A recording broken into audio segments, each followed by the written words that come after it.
বেশি ঝামেলা বলতে গেলেও কষ্ট লাগে, কত বলা যায়, প্রত্যেকটা প্রোগ্রামেই বলি, এরপরও এর নিয়ন্ত্রণ কোনো নাই, না বাবা না মা না সন্তান, সবাই একই অপরাধের যাত্রী, সেটা হলো ওই মোবাইল। এখানে এত ঝামেলা কেন? কেউ ছবি তোলার নিয়ে ব্যস্ত, যেই লোকটা ছবি তুলবে এই ব্যস্ততায়, সেটা আমার মহব্বতে নেই, যে কারণে তার কারণে সে নিজেও ক্ষতিগ্রস্ত, আশেপাশের মানুষগুলোও ক্ষতিগ্রস্ত। আমি আপনাদেরকে অনুরোধ করব, আমি একটু আগেই বলছি, কথা বলার মধ্যেও কি আছে? আদব আছে। আর এটা এমন একটা বাড়ি, একেবারে পূর্বপুরুষরা পীর বংশ নামের পরিচিত এই বাড়িতে আপনারা বসছেন। আমার একটু দাবি থাকবে, আপনারা যতক্ষণ অন্তত আমার বয়ান শুনবেন, আমি জিজ্ঞাসা না করলে আপনারা কোনো আওয়াজ দিবেন না, এটা আমার অনুরোধ। এবং আওয়াজটা দিলেও স্বাভাবিক ভদ্র সন্তানের মতো আওয়াজ দিবেন, চিৎকার দিবেন না, এটা আমার অনুরোধ। কি বলবো আপনাদেরকে, আদবের মধ্যে এটাও একটা আদব, বড়দের সামনে উঁচু কণ্ঠে কথা না বলা। বড়দের সামনে উঁচু কণ্ঠে কথা না বলা, এটা একটা আদব। আর বড়দের মধ্যে সব থেকে বর্তমান বড় কারা? উলামায়ে কেরাম। আর উলামায়ে কেরাম কারা? ওয়ারাসাতুল আম্বিয়া। তো কোরআন শরীফের আয়াত, রসুলের সামনে উঁচু কণ্ঠে কথা বলা হারাম। সেই রসুলের প্রতিনিধি, সেই রসুলের ওয়ারিস, সেই রসুলের কলিজার টুকরা উলামায়ে কেরাম যেখানে আছেন, আর ওখানে নবী আসবেন না। অতএব তাদের সামনে উঁচু কণ্ঠে কথা বলা উচিত না, হারাম বলবো না, উচিত না।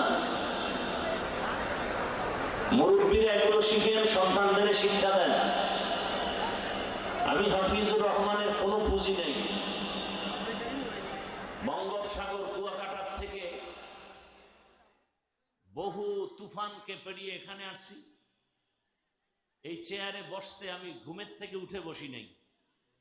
এখানে বসতে বহু বহু পরিশ্রম, কষ্ট, চোখের পানি আর ত্যাগ আর কোরবানি। আর আমার জীবনের সব থেকে বড় কোরবানি আমার আদব। আমি কোনোদিন মা বাবা, কোনো মুরব্বীর সাথে আজও পর্যন্ত বেয়াদবি করিনি। অনুরোধ থাকলো, সবাই চান সম্মান, সবাই চান বড় হতে। বড় হওয়ার একমাত্র সিঁড়ির নাম আদব, এছাড়া ভিন্ন কোনো সিঁড়ি নাই। অতএব বড় হওয়ার চিন্তা থাকলে নম্র, ভদ্র, শালীন ভাষায় কথা বলেন। আপনাকে মানুষ এতটুকু বলুক ছেলেটা ভদ্র, আর কিছু দরকার নেই। এটা আপনার জীবনের সফলতার একটা পুঁজি। আপনাকে যদি বলে লোকটা খুব ভদ্র, এটা আপনার জীবনের বড় এক পুঁজি, উপরে উঠা, সম্মান পাওয়া। আল্লাহ বুঝার তৌফিক দান করেন। এখানে আপনারা কত হাজার মানুষ, এর থেকে 1000 গুণ যদি আমি বলি, কত গুণ? এই প্যান্ডেলের আশেপাশে যারা আছেন, এখানে যারা আছেন, এর থেকে আরো 1000 গুণ বেশি যদি মানুষ একই জায়গায় বসবাস করে, একদিন না 1 ঘন্টা না, টানা 3 দিন দেখতে যাবেন, কক্সবাজার যান ঘুরতে, সিলেটে জাফলং যান, মাঝে মাঝে ঘুরতে যাবেন, বড় বড় আল্লাহওয়ালার দরবারে যাবেন, চরমনাই যাবেন দেখতে, মানুষ কি কয় দেখে আসি তো। দেখতে যাবেন, অভিজ্ঞতা হবে। বহু জায়গায় যান, কোনো আওয়াজ নাই,